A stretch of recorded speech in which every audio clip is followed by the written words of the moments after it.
to another episode of A Better Way of Earning. I am your host, Dr. Michelle S. Thomas. Before we dive deeper into skills and careers and opportunities, thank you guys also for everyone who has subscribed and downloaded and presented feedback to me. This has been an amazing journey thus far. But I wanted to take a pause for a minute and really address something deeper about earning. Money is not just economic, it is emotional. Most of us believe our financial decisions are logical. We tell ourselves we're making rational choices based on facts, opportunities, and circumstances. But neuroscience tells us something very different. Research in behavioral economics shows that up to 90% of financial decisions are influenced by emotional responses rather than purely analytical reasoning. That means the way we earn, spend, save, negotiate, and invest is shaped not only by knowledge, but by our emotional relationship with money. Today, we're going to explore something many people rarely discuss openly: the emotions of earning. Let's start with the brain. When we experience financial uncertainty, whether it's job instability, debt, or economic headlines, the brain activates the amygdala. That's the region responsible for detecting threats. This triggers the body's stress response. The result: we move into a survival thinking mode. Survival thinking narrows perspective and prioritizes short term security over long term strategy. This is why people sometimes stay in unhealthy jobs, avoid negotiating salary, delay starting businesses, hesitate to invest, and distrust new opportunities. It is not always a lack of knowledge, it is often a stress response. According to the American Psychological Association, money consistently ranks as one of the top sources of stress globally. That stress doesn't just affect finances, it impacts relationships, health, and decision making. But there's another layer. Our relationship with money is also shaped by early conditioning. Behavioral researchers often refer to these patterns as money scripts. Money scripts are unconscious beliefs we develop about money growing up. Examples include: money is scarce, talking about money is uncomfortable, rich people are greedy, security comes from stability. These beliefs quietly shape our financial behaviors as adults. Global financial studies show that financial literacy rates remain relatively low worldwide. Again, I want to stress that is not about your intellect, it is not about your money management, it is the entire bubble or ecosystem of financial literacy.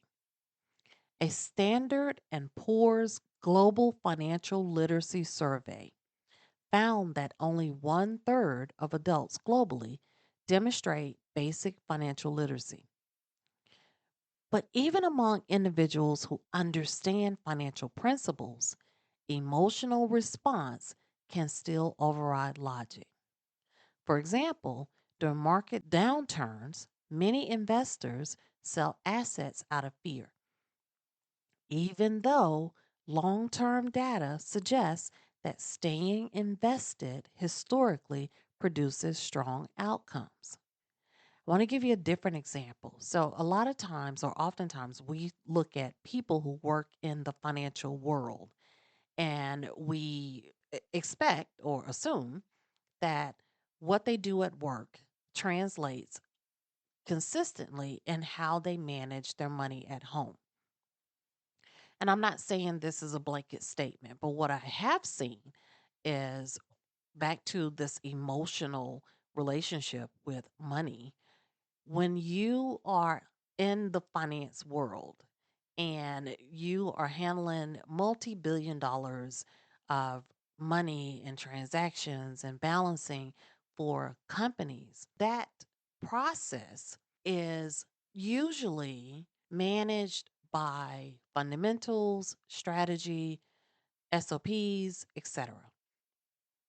If you take that same person and you bring them home and they are in a emotional unhealthy or an emotionally charged environment at home, let's say that the money management between the relationships of the two spouses don't match, that financial savvy person, that individual can very easily make different financial decisions at home because of a stress response. Doesn't mean that they forgot how to manage finances between the drive home from work. It's because they're in a different environment where they are trying to not only balance money, but they are managing relationships while they're balancing that money. I wanted to tell you that because I hear this all the time, especially from, you know, spouses or whatever, and they're like, "Well, that's what they do at work, so why is it that they behave differently at home?" Well, most often than not, it's because they're not in an environment at home where their expertise is able to be executed on the level that it is at work because you guys or that relationship has brought in the emotion and everything else that's coming with that relationship. This pattern illustrates an important truth. Knowledge alone doesn't always change behavior, understanding emotion does. So, we're going to talk about three exercises that can help strengthen your emotional relationship with earning. Now, this is not your marriage or your relationship, but we have to start with ourselves as individuals. So, we're going to talk about how you, as an individual, can strengthen your emotional relationship with earning, and hopefully, for the household, this can be a tool that can be used with every person in the household to help minimize those stress responses. The first thing that you need to do is identify your money story. And I'll tell you, one of my conferences a few years ago, I had an amazing young lady that I will bring onto the podcast, and she talked about your money story. She has an amazing book out. And at the end of the episode, I'll tell you guys about how you can get a copy of that book. But what she talked to my audience about is just generational relationships and pass down information of how we even connect with money. What I need to challenge you to do is to really sit down and identify your money story.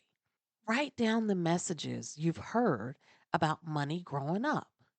What were you told? Was money a evil thing? Was money a scarcity mindset? Was money a tool, or was money generational where this is something that you're used to being around and understanding how to manage it? And I want to pause there. I want to put a pin right there because a lot of times people think that if you're born into money, that it better prepares you of how to manage money. But we've seen time and story after story of third, fourth generations of wealthy families where there's someone in that family or somebody that becomes the caretaker of that family's legacy, and they blow it basically. And where does that come from? If you come from this long generation of money, well, just as impactful growing up in poverty can be on some people.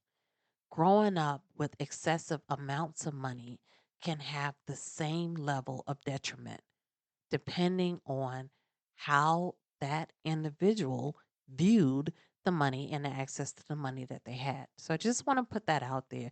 This is not just about people who did not grow up with money. There are people that grew up with lots of money that still has a very unhealthy relationship with earning. Back to the advice. Write down the messages that you heard about money growing up, good, bad, or indifferent. And then evaluate if they were centered around, as I said, fear, security, opportunity, or struggle. Were you pressured into understanding that it was on you to save the family? A lot of men grow up with this type of pressure as young boys, especially when you grow up in a single mother environment. These young men at the ages of 7, 8, 9 are immediately conditioned to understand that they, through sports or education or whatever the means is, they were going to be responsible to get their family into a different status or financial circumstance. And that's a lot of pressure that you put on a kid. We'll talk about that in another episode. Understanding these narratives helps to reveal the belief system influencing your decisions today. You'll be surprised at how many subconscious decisions that you have made throughout your lifetime that stem directly from the identity of your money story. Step two, let's begin to learn how to separate stress from strategy. When making financial decisions, pause and ask yourself, am I responding to fear or responding to information? This small pause allows the rational brain, the prefrontal cortex, to re engage. So let's go back to this amygdala. I classify the amygdala as the fire chief of your nervous system. So, what happens is a signal gets to your amygdala that you are under attack, whether it is a physical attack or emotional attack or financial attack. The amygdala doesn't know the difference. It is there to protect your body from being attacked. And so, what the amygdala does when it receives the signal or indication that your body is under attack, it sends messaging and hormones to your nervous system. It is a mayday. Mayday, mayday, mayday, we are in trouble. I mean, we can go back into just the origin of the human race. Before technology, before all of these additional fast moving activities and developments that we have encountered in the last episode, we discussed the changes and growth that every generation goes through.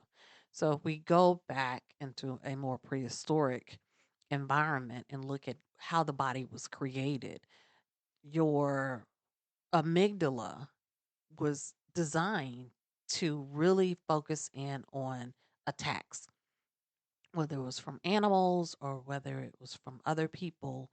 It was the control system for your body and your hormones and your nervous system to be able to protect you as the person. So, if that's the origin story of the amygdala, we now bring it into modern day times where we sometimes can sit at our desk for hours or days doing work. We're not getting exercise, we're not getting out, but we're still under the same level of stress. Did you know that your amygdala does not know the difference between someone who is physically about to harm you and the stress that you feel when you cannot pay a bill? That's a powerful thing that I want you to sit with. It doesn't know the difference. So it is designed in its own systematic process to protect your body. What it does is it sends a signal to your nervous system and it floods your body with cortisol and hormones and adrenaline so that your body can go into the fight or flight stage. If you're being physically attacked, that strength, that extra burst of adrenaline helps you to escape or fight back. However, back to what I just if it's a bill that you don't have the money to pay, or there are insurance things or stress at home because you're not making enough money to be able to support your family, if it's that emotional attack on your body still fills up with the cortisol, with the hormones. Your prefrontal it doesn't physically shrink, but it now shifts some responsibility and thought process directly into the core of your nervous system, because right now you don't have time to really process through. You're under attack, you have to react. It takes all of the energy from every other part of your brain and focuses it on the body's ability to fight back. But if it's a bill, what happens then? Where does all that adrenaline go? Where does all that energy get dissipated? And so we ask ourselves a lot about why our health, generation over generation, we're more reliant on medications. We have new diseases and medical issues than we've ever seen before. It's because our bodies are still designed in the same way that it was hundreds and thousands of years ago, but we have a new level of stress that's coming from not a physical attack, but a mental attack. When we're talking about separating stress from strategy, it helps for you to understand what's going on internally in your body. So while you're sitting behind your desk, and you're opening bills, and you could just feel the stress build up. Well, that is the hormones and the adrenaline building up in your body. My best advice to you is to get up and move, because that energy, those hormones need to dissipate and go somewhere. The same as if you were fleeing from being attacked, or if you were fighting for your life. When that fight is over, you are completely drained. Well, some of us have experienced that same emotional or physical exhaustion after we've gone through a mental stress process. And that's because your body now is full of hormones and adrenaline, and it has nowhere for it to go. And so it then begins to attack your blood pressure and your nervous system, and you move from a a phase of stress into chronic stress. And when you're entering into chronic stress, your parasympathetic nervous system never engages. That's your brake system. Your nervous system is divided into two systems. You have your sympathetic and your parasympathetic. The sympathetic, think of it as the gas pedal. It is the go to tell your nervous system that we need to be strong, we need to be active. Where your parasympathetic nervous system is the brake system. It is where, when you are breathing or doing breathing exercises or meditating, your body decreases the amount of stress hormones in your body and gives it time to repair. And again, I know someone's thinking, why are we going into all this? Because listen, you guys, it is vital for us, in order for us to be better stewards of our earning potential. We have to understand it from a full 360 view, not just from the cash. You have to understand that there is a emotional, physical, and mental impact that earning and money brings in, which determines why you react differently to money shortages or imbalance in your financial stability. It is because your money story dictates your relationship with money. The better that you become with separating stress from strategy will help you to minimize that survival thinking process that causes some of us using unproductive strategies to solve our money issues instantly. And the third exercise that I want to challenge you with is build financial self trust. Confidence in earning does not come from luck, it comes from preparation. The more we understand skills, markets, opportunities, and financial systems, the more confident our decisions become. Self trust reduces emotional volatility. Ask yourself one honest question. What emotions arise when I think about money? Is it fear? Do you feel under pressure? Do you feel freedom? Or do you feel the huge weight of responsibility? Understanding these emotions is not weakness, it's awareness. And awareness is where financial growth begins. I promised you before we wrap that I would talk to you a little bit about the young lady who came to my conference and really talked us through understanding our money story and how it impacts the decisions that we make. And the name of her book is called The Invisible Cost: From Traumatized to Normalize, a guide to rewriting your financial story. And it's written by D. Sherelle Cohen's MBA. And this book is an amazing book for especially people that are starting out. The Invisible Cost isn't another money management book. It's a healing manual for your finances and your faith in yourself. Through raw storytelling, practical strategy, reflective coaching, Dee Sherelle helps you trace how financial trauma has shaped your habits, decisions, self worth, and guides you to rewrite the story with intention. Each chapter blends real life examples, journal prompts, and guided exercises that turn awareness into action so you can finally build wealth that feels aligned with your values. Whether you're an entrepreneur, corporate professional, or simply rebuilding from loss, this book shows you how to move from survival to strategy, from fear to freedom, and create a financial plan that feels like peace, not pressure. I'll tell you a little bit about the author. D. Sherelle Cohen's MBA is a trauma of money practitioner, CFO strategist, and business and accounting professor.